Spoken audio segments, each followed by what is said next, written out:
बेटी बाप के कदमों को पकड़ कर कहती है, बाबा पहले माफ करो, फिर बताऊंगी कहां थी। बाप की आंखों में खून उतर आया, कहां थी लेकिन ये तो बता। कहा बाबा गई थी बहुत गलत काम करने के लिए, बज़ाहिर नाकाम लेकिन हकीकत में कामयाब लौटी। क्या हुआ? कहा कि आपकी दवा के लिए पैसे नहीं, बहनों की शादी के लिए पैसे नहीं, तो मैंने सोचा था कि अपना जिस्म बेच दूंगी, पैसे कमाकर बाप का इलाज कराऊंगी, बहनों की शादी कर दूंगी। लेकिन बाबा अल्लाह की कसम, तेरी बेटी आधी रात तक बैठी रही, मगर जो आता उसकी नजरें खुदा जाने कैसे झुक जाती और वो मेरे करीब से गुजर करके चला जाता, किसी ने मुझे देखा भी नहीं। उसके बाप ने अपनी बेटी को सीने से लगाते हुए कहा, बेटी अल्लाह की इज्जत की कसम, तू तो एक रात बैठी थी, अगर पूरी जिंदगी की रात भी तू वहां बैठती। सहेली के घर 3-3 रात कयाम करे, बाप को फिक्र क्या। गई सहेली के यहाँ टूर में जा रही है, स्कूल के साथ कॉलेज के लड़कों के साथ गई वहां। बेटी सबको प्यारी होती है, लेकिन बेटी से प्यार का मतलब यह नहीं कि आप उसको आवारगी की राह पे डाल दो। अल्लाह के हबीब सल्लल्लाहु अलैहि वसल्लम ने गैरत अता फरमाई। और जो आखिरी बात अर्ज करने चला था वो ये, उसी पे बात खत्म कर दूं कि कसूरवार हम भी हैं कि हमने गरीबों का ख्याल नहीं किया, मुफलिसों का ख्याल नहीं किया, बेटियों का ख्याल नहीं किया। एक वाकया है आर्टिकल जिसका जिक्र करके बात मुकम्मल करना चाहता हूं, ये कि एक शख्स था, ऐसी बीमारी में मुब्तला हुआ जब उसको रोज दवाइयां चाहिए थी। कुछ बीमारियां ऐसी होती है जहां रोज दवाओं की जरूरत हो। मेरे एक दोस्त अभी कोरोना में इंतकाल कर गए, जब मैं उनके घर गया ताजियत के लिए, तो अहबाब ने मुझे बताया कि ये हर महीने 25,000 की दवा खाते थे। उस दिन मुझे एहसास हुआ कि ऐसे भी लोग दुनिया में हैं जो महीने की 25,000 की दवा खाते हैं। और लोगों ने कहा कि इससे ज्यादा भी लोगों के अखराजात थे दवाओं के। अल्लाह की शान है, अल्लाह जिसको जो चाहे मर्ज दे दे, कोई ऐब की बात नहीं।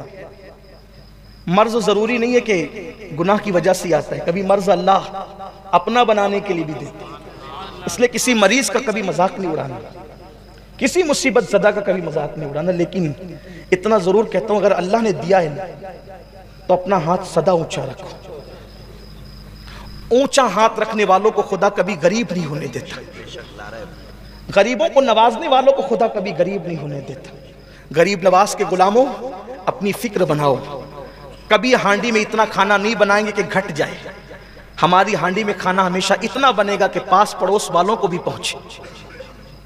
अपनी जेब में अपने खर्चे का लेके निकलो तो 10-20 रुपए ज्यादा लेकर निकलो, कोई हाजतमंद होगा तो उसके हाथ में थमा देंगे। लोगों की जरूरत पूरी करो, अल्लाह तुम्हारी जरूरत पूरी करेगा। एक बहुत बड़े बुजुर्ग का कौल है कि मैंने लेने वाले को कभी सुखी नहीं देखा और देने वाले को कभी परेशान नहीं देखा। देने के आदि बनो, एक सिक्का ही दे सकते हो तो दे दो, एक लुकमा ही दे सकते हो तो दे दो, आधी खजूर ही दे सकते हो तो दे दो, देने वाले बनो। और सबसे ज्यादा देने का सवाब किसको मिलता है पता है? अपने रिश्तेदारों को। जिसने रिश्तेदारों को दिया अल्लाह उसको डबल सवाब देता है। एक तो रिश्ता निभाने का सवाब, एक तो सदका करने का सवाब। रिश्तों का ख्याल करो, बहुत ख्याल। तुम ऐसे मर्ज में वो बंदा गिरफ्तार हुआ कि उसको रोज दवाइयां चाहिए। खुदा का करना, चंद दिनों के बाद बीवी भी मर्ज में गिरफ्तार हुई और 4 या 5 बेटियां थी, बेटा नहीं था। इसका मतलब आप समझ सकते हैं कि मसाइल क्या होंगे। बेटियां ही बेटियां सब जवान हो चुकी है, बेटा नहीं है घर के अंदर। अब दवाई को पैसे नहीं, बीमार पड़ गया बाप और उसकी बीवी भी बीमार पड़ गई। बहुत मदद तलब की, किसी ने मदद नहीं की। अब मदद कोई करता भी तो 1 दिन करेगा, 2 दिन करेगा, कौन कितनी मदद करेगा कोई किसी की। एक दिन उस लड़की ने, बहुत हसास थी, जवान बेटी ने यह फैसला किया, मेरे बाप की दवा के लिए चंदा मांगते हैं, मिलता नहीं, बहनों की शादी करनी है, कुछ कोई सांस लेने के लिए तैयार नहीं। आज मैं अपनी जिंदगी का ऐसा फैसला करूंगी कि मेरी जिंदगी लुट जाए चलेगा, लेकिन मेरी बहनों की शादी इज्जत के साथ हो जाए और मेरे बाप की दवा का इंतजाम। उसने मुंह धोया, उसके पास फटा पुराना बुर्का था, वो बुर्का ओढ़ा और चुपके से घर से निकल गई। और घर से निकल करके चली और वहां जाकर के बैठ गई जहां पर औरतें अपने हुस्न का सौदा करती थी और अपने जिस्म को बेचा करती थी। ये सारी चीजें यूं ही नहीं होती, मजबूरियां इंसान को इस तरीके के काम पे मुब्तला करती। इसीलिए किसी मजबूर का सहारा बनो। कभी कभी हज करने वाले को वो मकाम नहीं मिलता जो किसी मजबूर का सहारा बनने वाले को मकाम मिल जाता है। वो चली गई और जा करके बाजारे हुस्न में बैठ गई। जब कोई आता हुस्न का शैदाई तो दिल की धड़कनें उसकी तेज हो जाती। लेकिन अजीब सी बात थी कि जब भी कोई उसके करीब आता अचानक उसकी नजरें झुक जाती, आने वाले की नजरें झुक जाती और वो उसको छोड़ करके किसी और के पास चला जाता। लोग आते रहे जाते रहे, हालांकि पूरे बाजारे हुस्न में सबसे ज्यादा खूबसूरत वो लड़की थी, लेकिन किसी ने उसको देखा तक नहीं, तका तक नहीं। वो अपने बुर्के को उतार करके बैठी हुई थी, आज अपना चेहरा खोल करके बैठी हुई थी।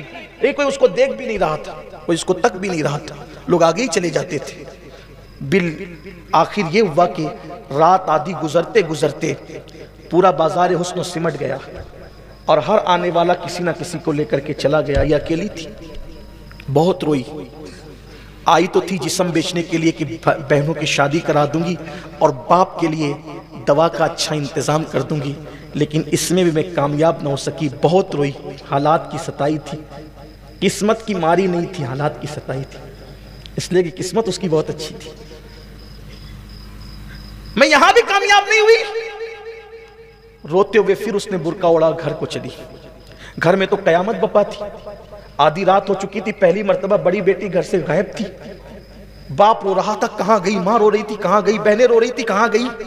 दरवाजे पे दस्तक हुई तो दिल की धड़कनें घर के अंदर तेज हुई। दरवाजा खोला गया तो बाप ने बिस्तर से उठते हुए कपकपाती हुई आवाज में कहा, कहां थी? बेटी बाप के कदमों को पकड़ कर कहती है, बाबा पहले माफ करो फिर बताऊंगी कहां थी। बाप की आंखों में खून उतर आया, कहा कहां थी लेकिन ये तो बता। कहा बाबा गई थी बहुत गलत काम करने के लिए, बज़ाहिर नाकाम लेकिन हकीकत में कामयाब लौटी। कहा क्या हुआ? कहा कि आपकी दवा के लिए पैसे नहीं, बहनों की शादी के लिए पैसे नहीं, तो मैंने सोचा था कि अपना जिस्म बेच दूंगी, पैसे कमाकर बाप का इलाज कराऊंगी, बहनों की शादी कर दूंगी। लेकिन बाबा अल्लाह की कसम तेरी बेटी आधी रात तक बैठी रही, मगर जो आता उसकी नजरें खुदा जाने कैसे झुक जाती और वो मेरे करीब से गुजर करके चला जाता, किसी ने मुझे देखा भी नहीं। उसके बाप ने अपनी बेटी को सीने से लगाते हुए कहा, बेटी अल्लाह की इज्जत की कसम तू तो एक रात बैठी थी, अगर पूरी जिंदगी की रात भी तू वहां बैठती तो इंशाअल्लाह तुझे कोई कभी नहीं देखता।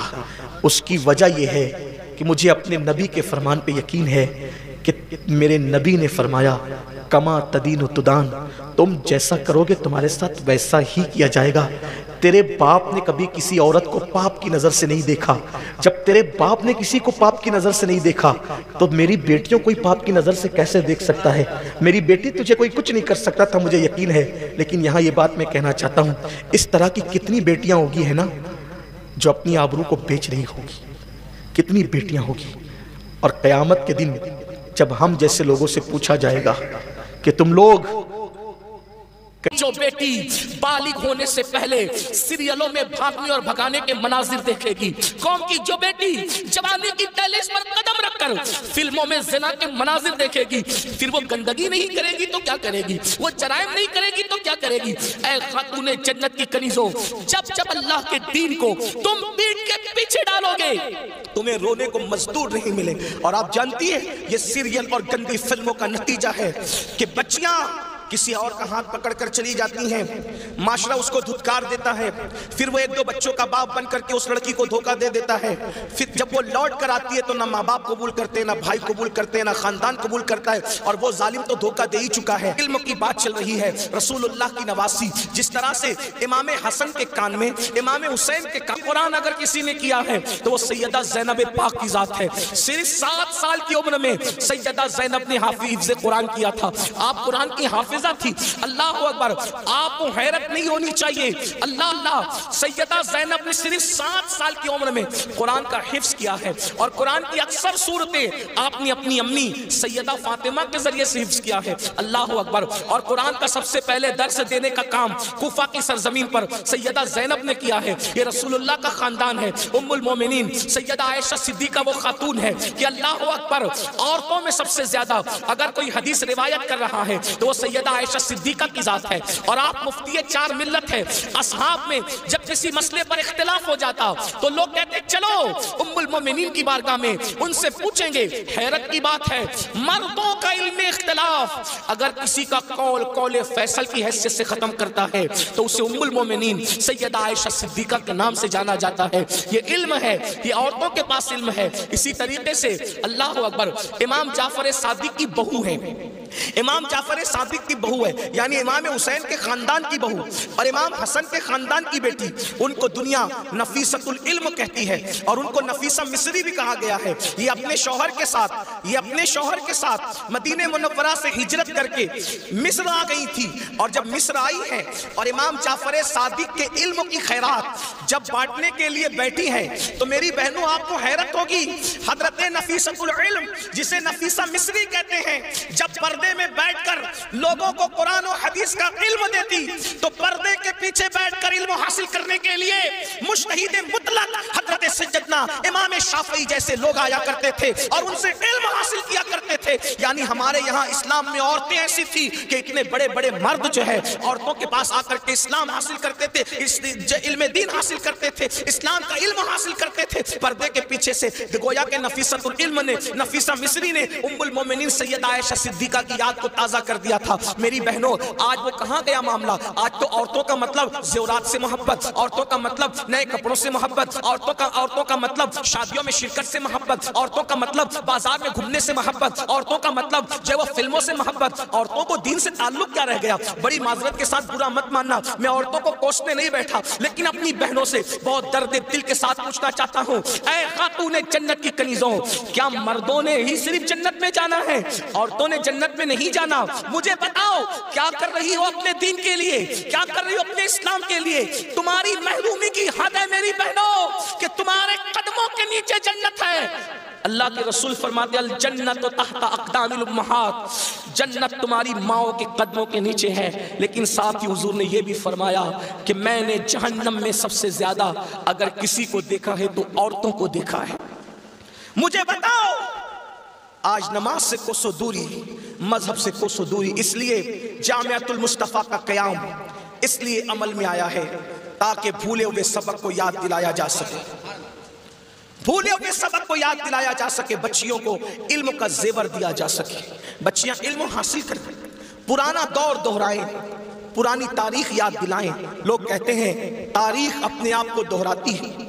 दुनिया आज कह रही है बेटी बचाओ बेटी पढ़ाओ, 1450 साल पीछे है दुनिया इस्लाम से। दुनिया आज कह रही है बेटी बचाओ बेटी पढ़ाओ। मेरे नबी ने 1450-1500 साल पहले बेटी बचाकर भी बता दिया और बेटी पढ़ाकर भी बता दिया।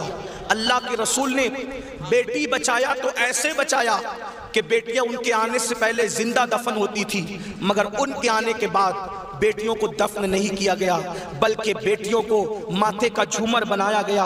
अगर आज दुनिया में कोई भी मजहब का आदमी बेटी चूमता है तो ये सदका है मुस्तफ़ा जाने रहमत की आमद का, ये मिलाद मुस्तफ़ा सल्लल्लाहु अलैहि वसल्लम का